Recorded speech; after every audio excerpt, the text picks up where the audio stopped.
I'm Simon Szreter, Professor in this University of History and Public Policy and Managing Editor of the website History and Policy.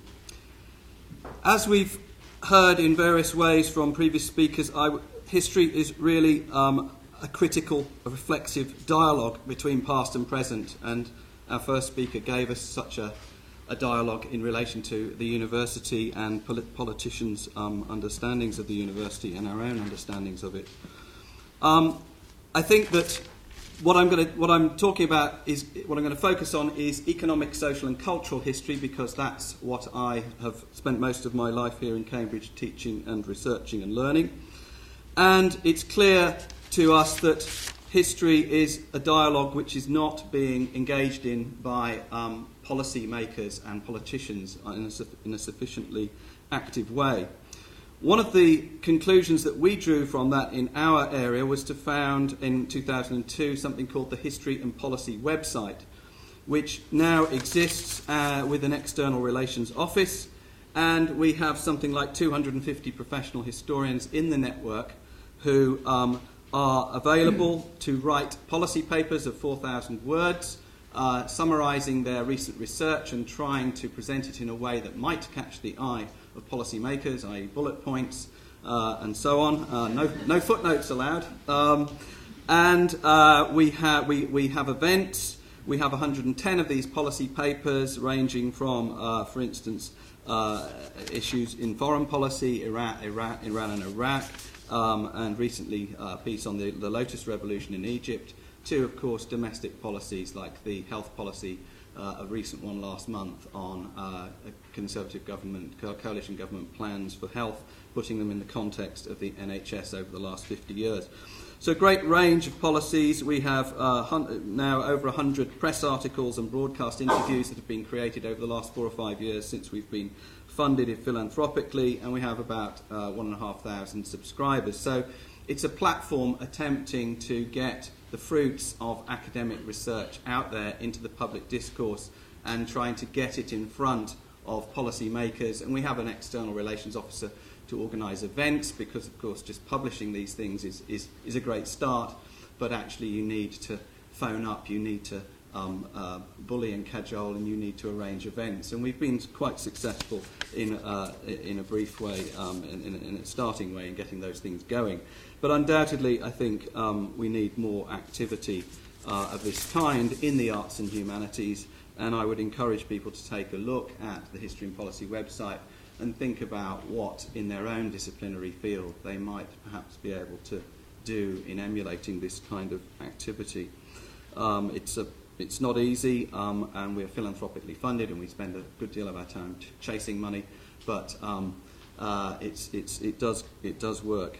Now, what I'm going to spend the second part of my brief talk giving you a flavour of is, in this field that I work in, economic, social, cultural history, a couple of examples perhaps of the ways in which the dialogue with the past, I think, can be quite unequivocally said to have really fundamentally transformed how we and even policymakers, I notice some of what I'm going to say is actually reflected even in David Willett's new book, The Pinch. He's actually got some of this. He's clearly done his homework, and some of what I'm about to say has even got now to that level. It's work.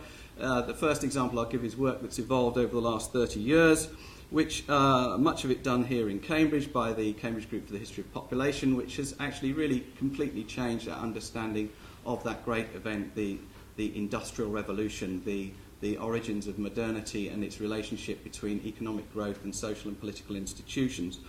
Now, about the time that the sorts of models of economic growth and decline that our first speaker was talking about, that the Institute of Economic Affairs was infused with about the 60s and 70s, they would have been if they were up to date with their understanding of economic history, they would have been working off a model of the Industrial Revolution, which stressed what one could call a Big Bang, an explosive start between 1780 and 1840, all to do with inventions, entrepreneurs, capital accumulation, factory and railways. Suddenly, out of nowhere, this mushroom cloud erupted in the north of England, and the British economy flew off into self-sustaining growth in Rostow, the American historian's famous metaphor.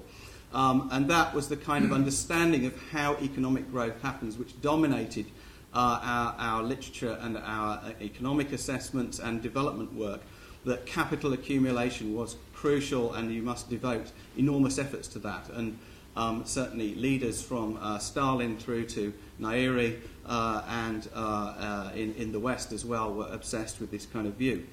During the last 30 years, we have come to realise that this is completely wrong.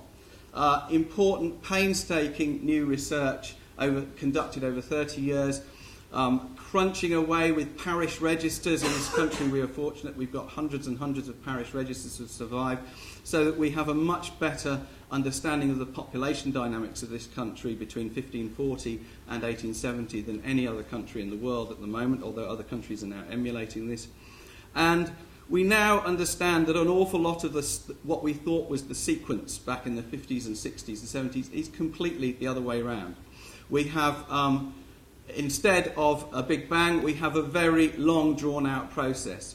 Instead of nuclear families being the consequence of economic growth and urbanisation, they were there before in British society. That's, as I said, David Willetts has clearly understood that in his new work.